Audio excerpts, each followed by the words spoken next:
Om Swastiastu. Selamat pagi, perkenalkan saya Dr. Nilu Puturati Fibrianti Karna, spesialis kulit dan kelamin. Saya adalah staf di bagian Ilmu Kesehatan Kulit dan Kelamin atau Dermatovenerologi RSUP Sanglah Denpasar. Pada pagi hari ini kita akan membahas tentang masalah yang banyak terjadi di masyarakat, yaitu jerawat, yang istilah medisnya adalah acne vulgaris. Jerawat adalah peradangan yang terjadi pada kelenjar minyak yang ada di kulit kita, mana sebaran kelenjar minyak itu paling banyak adalah di wajah, dada, punggung, maupun lengan atas. Di sanalah distribusi jerawat akan paling sering muncul. Apa saja sih faktor risiko seseorang bisa mempunyai atau mengalami jerawat? Pertama adalah ada faktor risiko genetik. Jadi kalau ada keluarga, orang tua, saudara kandung yang mempunyai jerawat, kalian akan mempunyai risiko untuk berjerawat lebih besar. Jadi lebih mungkin untuk menderita jerawat. Terus kemudian ada faktor hormonal. Biasanya dikatakan usia remaja itu paling rentan untuk terjadinya jerawat karena terjadi lonjakan hormonal di sana, atau juga bahkan terjadi pada orang-orang tertentu. Misalnya ada yang mengalami yang disebut polikistik ovari, ada kista pada ovariumnya sehingga ada peningkatan hormon di sana. Salah satu gejalanya adalah timbul jerawat. Atau pada orang-orang tertentu yang mengalami gangguan pada hormon tiroidnya, itu juga akan bisa menyebabkan jerawat. Yang lain adalah faktor risikonya adalah yang masih pro dan kontra, tetapi akhir-akhir ini dikatakan bisa berpengaruh pada terjadinya akne adalah makanan. Makanan di sini yang dapat menimbulkan akne dikatakan adalah yang mengandung glycemic index yang tinggi. Maksudnya adalah makanan yang ketika diubah menjadi gula di dalam darah itu bisa menimbulkan jerawat. Di antaranya adalah makanan dengan karbohidrat yang tinggi seperti nasi, jagung, kentang, atau roti-rotian mungkin satu faktor risiko untuk menimbulkan jerawat juga. Kemudian obat-obatan. Obat-obatan juga bisa mencetuskan jerawat. Di antaranya adalah obat-obatan anti kejang. Untuk orang-orang yang mengkonsumsi obat anti kejang secara rutin, jerawat bisa timbul pada mereka, dan juga obat-obatan yang mengandung litium. Yang tidak kalah boomingnya akhir-akhir ini adalah semangatnya para remaja untuk menggunakan kosmetik ya, karena banyak sekali tutorial pemakaian kosmetik di YouTube yang mudah sekali diikuti sehingga mereka tergiur untuk mencoba segala macam kosmetik, terutama adalah kosmetik yang bersifat komedogenik. Itu adalah kosmetik-kosmetik yang tentunya menutup pori-pori sehingga menyebabkan sumbatan pada kelenjar minyak tadi, sehingga nantinya akan membentuk suatu komedo.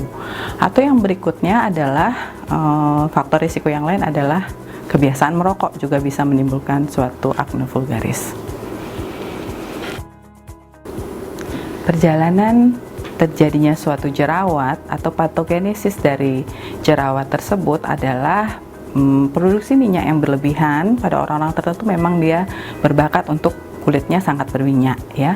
Terus kemudian yang kedua terjadi sumbatan folikel rambut atau kelenjar minyak yang ada di folikel rambut itu oleh sel-sel kulit mati. Pada beberapa orang pengelupasan kulitnya agak susah ya, kulitnya melekat, sel kulit matinya melekat lebih erat, itu akan menyebabkan sumbatan pada kelenjar minyaknya sehingga juga akan membentuk suatu komedo.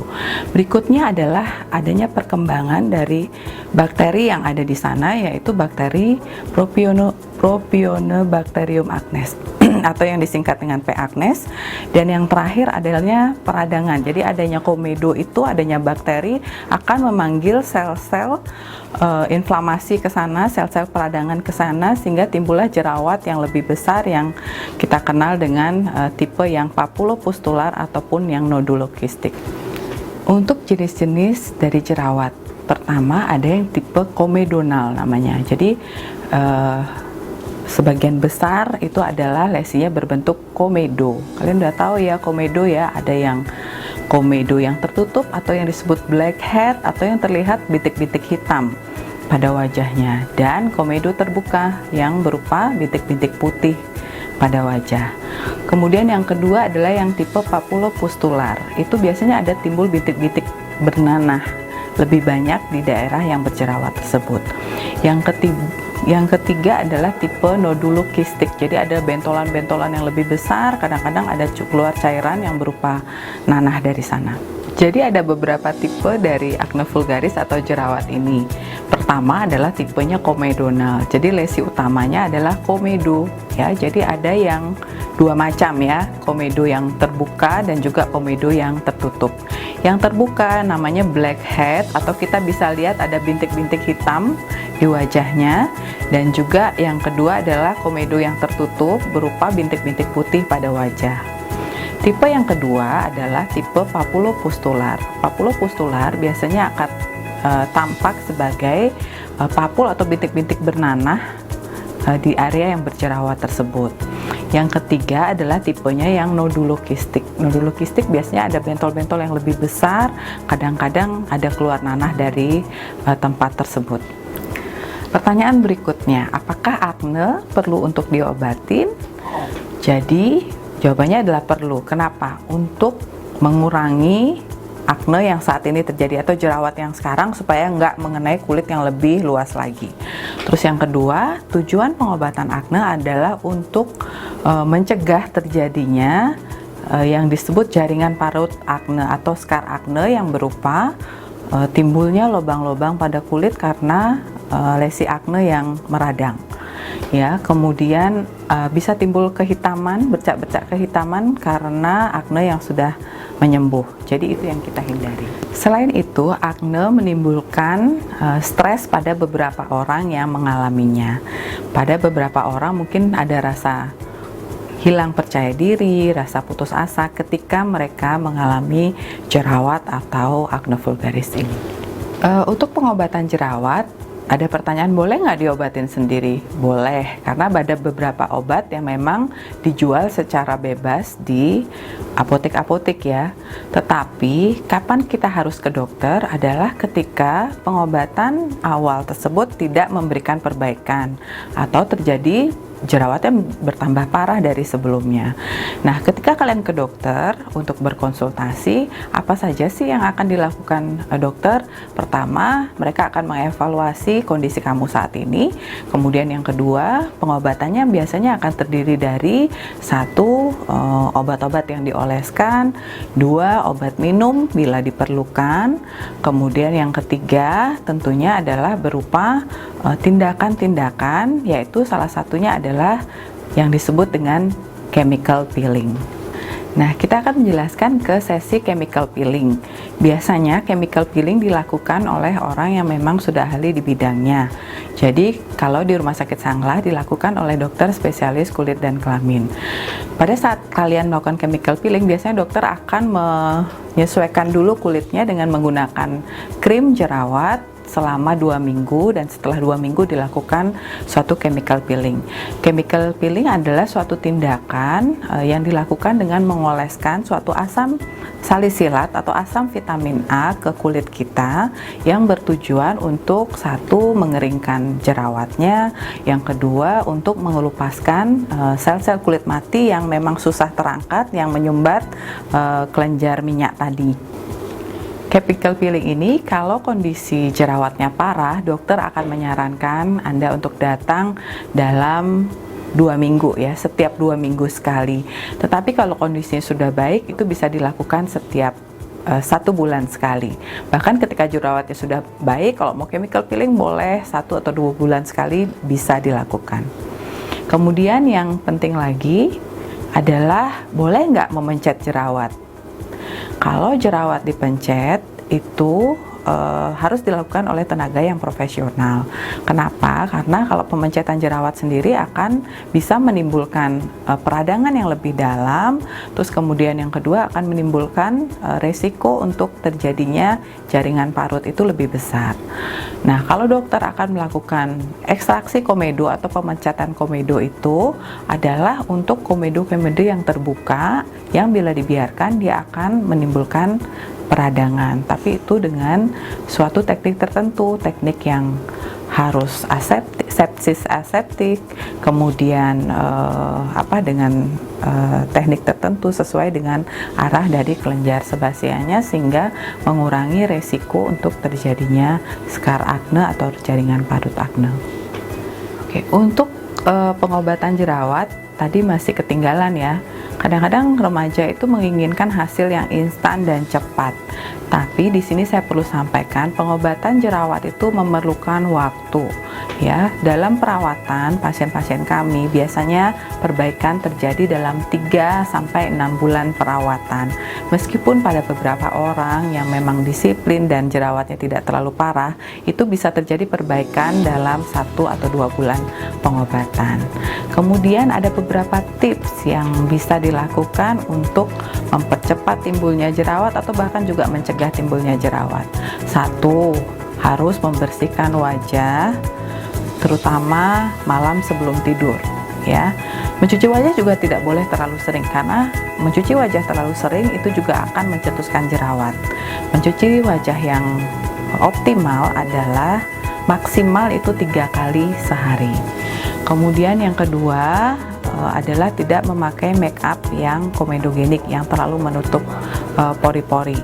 Yang ketiga, menghindari makanan dengan indeks glisemik yang tinggi, yang tadi ya, yang manis-manis, yang akan diubah di tubuh kita menjadi gula, itu sebaiknya dikurangi. Sering-sering timbul pertanyaan, apakah jika saya berobat ke dokter, saya akan tergantung dengan obat-obatan dokter tersebut. Jadi sebenarnya untuk pengobatan jerawat itu mungkin istilahnya bukan pengobatan ya, lebih tepat ke perawatan karena memerlukan perawatan kulit yang berkesinambungan. Mengapa? Untuk orang-orang tertentu yang mempunyai bakat jerawat atau yang disebut acne prone skin, itu tentunya harus dirawat kulitnya sehingga tidak terjadi sumbatan-sumbatan seperti yang disampaikan tadi sehingga jerawatnya tidak timbul. Atau misalnya kalau seorang remaja yang timbul jerawat, dia masih di fase hormonal yang biasanya fase hormonalnya akan stabil pada usia setelah 20 tahun, 20-21 biasanya jerawatnya akan berhenti. Jadi kalau dia pengobatan jerawat di usia-usia 15 tahun tentunya ini jerawatnya masih akan tetap terjadi. Yang penting nantinya adalah setelah pengobatan tersebut adalah perawatan lanjutan kulitnya, terutama untuk kulit-kulit yang acne prone skin tadi. Mengapa kalau sedang dalam pengobatan jerawat kalian perlu kontrol rutin ke dokter? Karena biasanya obat jerawat tidak hanya satu ya. Jadi dokter akan selalu melihat kondisi kalian. Ketika sudah terjadi perbaikan, biasanya dokter akan menurunkan dosis atau kandungan krimnya. Jadi dia akan memilihkan kandungan yang lebih ringan. Atau kalau misalnya terjadi perburukan atau lebih parah, dokter bisa mengganti ke krim-krim yang lain karena krim jerawat itu ada banyak sekali jenisnya dan juga dengan fungsi yang berbeda-beda. Jadi kenapa penting kontrol untuk dokter melihat kondisi kalian dan kemudian bisa menambahkan atau mengurangi dari krim-krim yang sudah kalian dapat sebelumnya. Untuk penggunaan obat-obat tradisional juga ada banyak pertanyaan, bisa nggak dipakai untuk mengobati jerawat? Akhir-akhir ini banyak sekali di sosial media yang menyampaikan bahwa jerawat bisa diobati dengan bahan-bahan tradisional, misalnya salah satunya adalah bawang putih. Tetapi memang kita tahu bawang putih banyak sekali khasiatnya, tetapi penggunaan yang salah itu juga menyebabkan pada beberapa pasien terjadi iritasi pada jerawatnya. Bahkan iritasinya itu berat sampai menimbulkan bercak hitam yang kemudian malah sangat susah untuk dihilangkan. Jadi jangan lupa, walaupun obat herbal, walaupun obat tradisional, itu tetap memiliki resiko untuk terjadinya suatu efek samping. Pertanyaan terakhir mungkin, untuk ibu hamil, adakah obat-obat jerawat yang aman? Jadi jawabannya adalah ada, tinggal Anda silahkan berkonsultasi ke dokter. Dokter akan memilihkan obat-obat jerawat yang memang aman untuk ibu hamil. Demikian pembahasan kita pagi ini tentang jerawat.